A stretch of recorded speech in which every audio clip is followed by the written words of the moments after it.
So there we have it, directly from Danny Kahneman, talking about System 1 and System 2.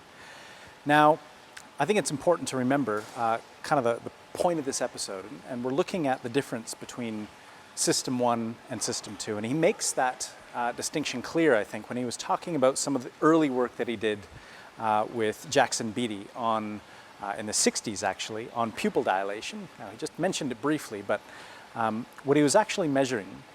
So we know that pupils, when you're measuring, what you can actually do is film somebody's pupil, and you can project it on a wall beside them, for example, and you can measure, literally with a ruler, measure the size of the pupil as it gets larger and smaller. Now we know that the pupil responds to things like light, right? So if you have bright light, the pupil dilates, and dark, and then it gets larger, right? But it also responds to cognitive effort. So it's actually responding to System 2 and essentially how hard your brain is working. It's not even how hard you feel like you're working, but it's actually how much, how much effort, how much heat the brain is producing almost. And so what you can do, the way that they tested it, he and Beatty, was by presenting people with a digit span task. And so if I ask you to remember, for example, 6, 4, 3, those 3 digits, right? And I measure your pupil, and then I add a digit, 6, 4, 3, 2. Right? You keep those 4 digits in mind, and I measure your pupil. 6, 4, 3, 2, 7.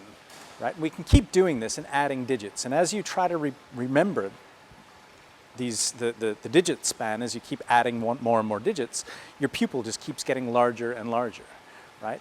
Until one of 2 things happens. One, you report the number, so you say, okay, well, 6, 4, 3, 2, 7, right? And then your pupil constricts again. Or you give up. And so Kahneman in his book, he talks about this really nice example where they're watching, they have somebody participating in an experiment in this digit span task, and they're remembering the digits, and they're outside of the room, they're watching this large pupil on the screen outside, and when the person gave up, they just see, and then they say inside it, so you gave up on the problem, they said, and the person's like, how did you know, right? It's almost like you had a window into their own mind, right? Which is, I think, quite cool. That's cool. Danny Kahneman also talked about this phenomenon known as anchoring, and Fritz Struck, a researcher, has a pretty cool example of this. He asked people to guess how old Gandhi was when he died, and he put them into 2 groups. One group he asked, was Gandhi older than 140 years old when he died? In another group, he asked, was Gandhi older than 9 years old when he died?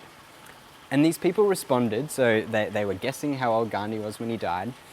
And the people that were given the high anchor of 140 guessed that Gandhi died at 67 years old. And people that were given the low anchor of 9 guessed that Gandhi died when he was 50 years old. Now, he actually died when he was 78, but you can see that the high anchor pushed people in one direction and the low anchor pushed them into another. Now, you may think that, well, that's kind of reasonable. If an experimenter or someone, they might have some inside information about, you know, the correct answer to the question, and so it's quite reasonable to anchor your decision based on a number that they say.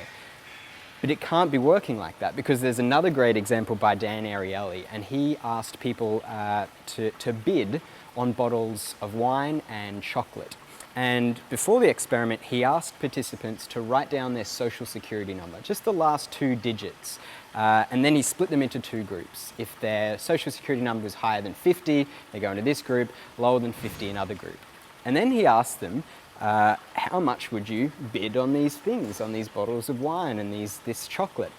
Now, we found that people who had a high social security number, greater than 50, for example, they were willing to pay way more for these things than people who wrote down a low social security number before the experiment. So you can see that this arbitrary writing down of a number is influencing their decisions. I think people with a high social security number were willing to pay 60 to 120% more for these things than the low social security number, which I think is pretty cool. But this idea of anchoring, I think, is really good, and it highlights what we're talking about. So the point of this episode is that we're operating under less than ideal conditions, and so we have to rely on on shortcuts in order to be able to navigate the world, obviously. And when you're in this sort of anchoring position, if you're given any number, obviously, even random numbers, the same thing happens with the roll of a roulette wheel, right? If a number comes up, say 10, then you use that as your anchor, regardless of whatever random process generated it. But under most conditions, it's not random, right? Under most conditions, when we're operating in the world, a number appears, that's something to start with. But, you know, in kind of complex scenarios, if you have no idea, for example, of the percentage of African countries in the UN, or you know, the population of Australia, say, you have to start somewhere, and any number that you have is better than no number at all. And so we have to deal with what we have. But that's just anchoring. We can deal with a whole bunch of other types of heuristics and biases. So we're going to talk about one next, called availability. But what we're going to do first is revisit the faces that we presented in the first part of the episode. Now, what we want you to do is think back to the list of faces that we presented earlier in the episode, okay?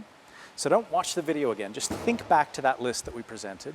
And what we want you to do is estimate whether in that list there were more males or whether there were more females that we presented, okay? So think back and go into the next section and indicate whether there were more males or more females in that list.